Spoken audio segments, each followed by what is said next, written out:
Last time in Dragon Ball Shippuden. The last part ended with an intense moment where we saw Goku finally unleash his Super Saiyan 3 transformation, a power that completely shocked everyone on the battlefield. At the same time, Kisame was directly hit by Naruto's attack, putting him in a dangerous situation. And now, the story continues.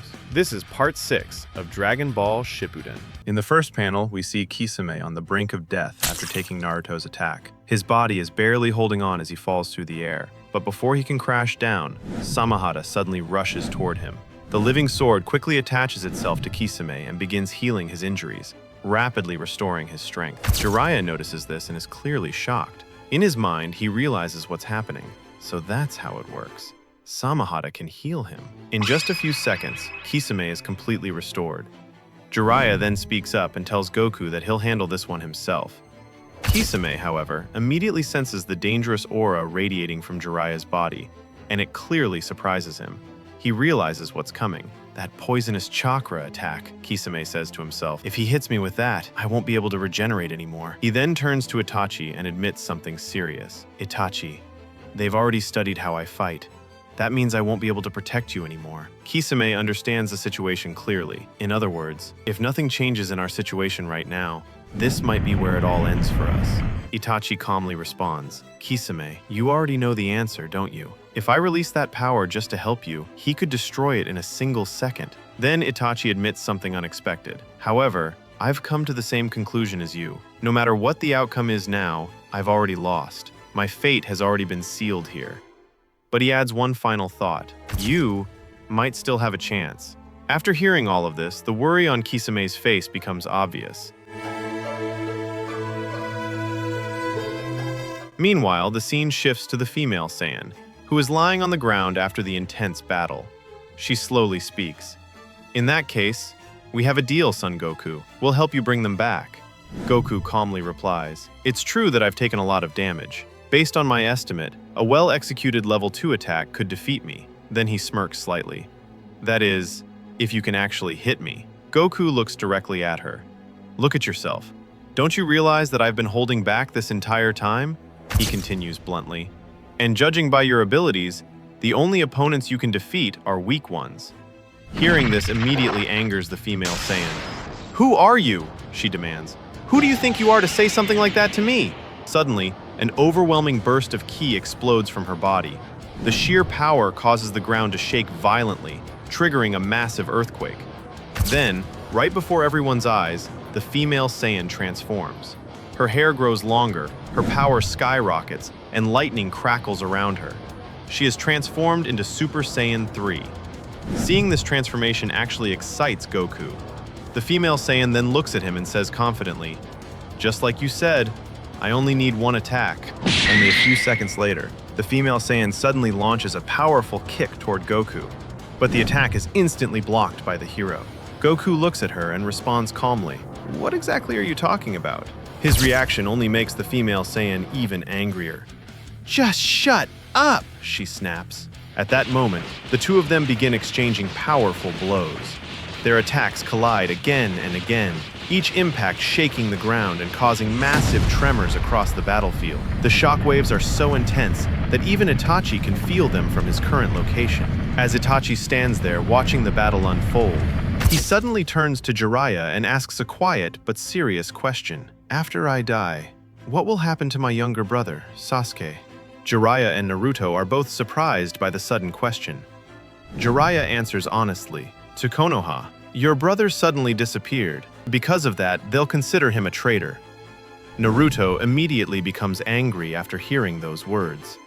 That's enough, Naruto shouts. Sasuke is not a traitor.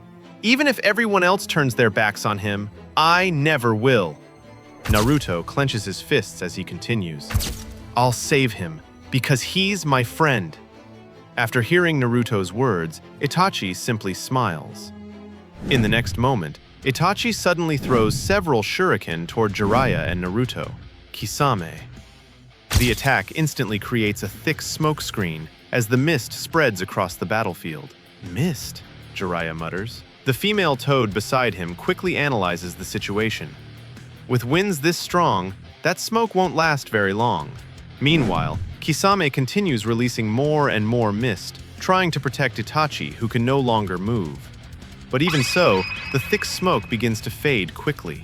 Jiraiya notices this immediately and prepares a powerful attack to finish Itachi once and for all. His attack flies straight toward Itachi. Itachi sees it coming.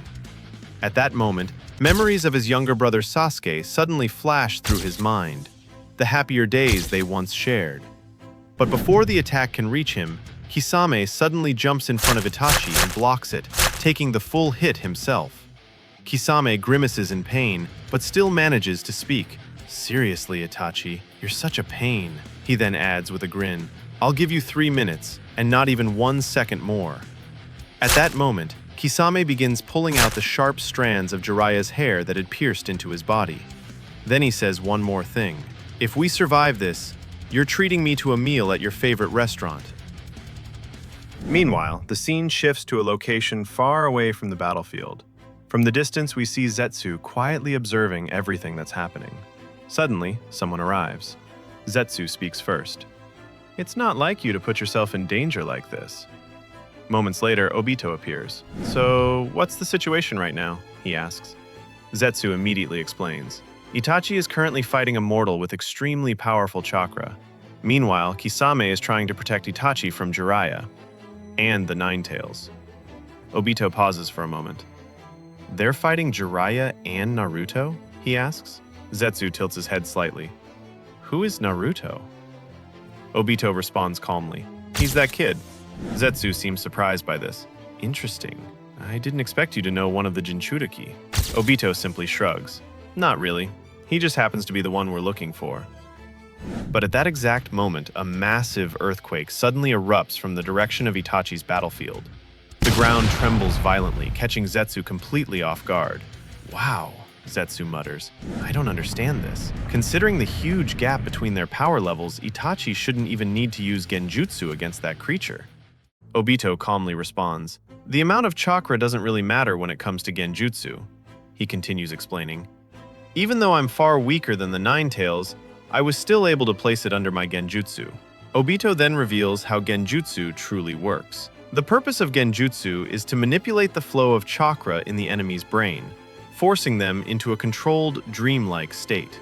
In that state, we can use their own memories, or even their deepest desires against them. In other words, the victim themselves becomes the reason the genjutsu works. Obito then talks about Itachi's technique. The genjutsu Itachi is using is extremely specific. Even with Tsukuyomi, that creature is so powerful that it could break free at any moment. That's why Itachi has to maintain a stable and continuous dream. And that's the difficult part. He must carefully stimulate the correct parts of the brain so the emotions respond to each other without causing major disruptions. Obito pauses before giving his final thought. To be honest, the level of skill required to pull that off is incredibly high. Then he smirks slightly. And personally, I wouldn't bet my life on it. Zetsu looks at Obito and asks, "What do you mean by that?" Obito calmly explains, "What I mean is this. If Itachi loses control of even a single emotion, the dream could change." He pauses before continuing. "And once that happens, the dream could turn into a nightmare. The moment that creature realizes it's been deceived, they're all dead." Zetsu processes this for a moment before speaking again. "I see. So what's your plan then? Do you want me to help?" Obito immediately shakes his head. "We're not going to do anything." Zetsu is clearly surprised by this answer. Obito continues explaining, "If we interfere, we might disrupt Itachi, and if that happens, we could destabilize his genjutsu." But Zetsu disagrees. "We can't just leave them in a situation like this." Obito remains calm. "For now, they're on their own." Then he turns away. "So let's leave." Without wasting another second, Obito disappears. Zetsu watches him go before muttering to himself, "What a shame. I actually wanted to see Itachi fight his own brother someday." He sighs lightly. "Well then, good luck, Kisame. Itachi." Moments later, Zetsu also leaves the area. Back on the battlefield, Itachi remains completely calm despite everything that's happening around him. Meanwhile, the scene shifts to the female Saiyan, who is now clearly struggling in the middle of the fight. "How is this even possible?" she mutters. "Why can't I hit him?" She begins talking to herself, trying to regain control. "Calm down. Remember what happened the last time you lost control of Super Saiyan 3. She takes a deep breath. "He's not an opponent you can't defeat. You only need one attack. Just one attack." Suddenly, the female Saiyan charges straight toward Goku, launching another aggressive strike, but Goku easily blocks the attack. Then, in a swift counterattack, Goku unleashes a powerful blow that lands directly on the female Saiyan. Before she can even recover, while she's still caught off guard, Goku fires a massive wave blast straight into her chest. The impact is devastating. The force of the attack sends the female Saiyan flying across the battlefield. The explosion of power is so intense that the entire world can feel the shockwave. And as the blast continues to carry her away, the female Saiyan is launched completely off the planet, shooting out beyond the atmosphere of Earth.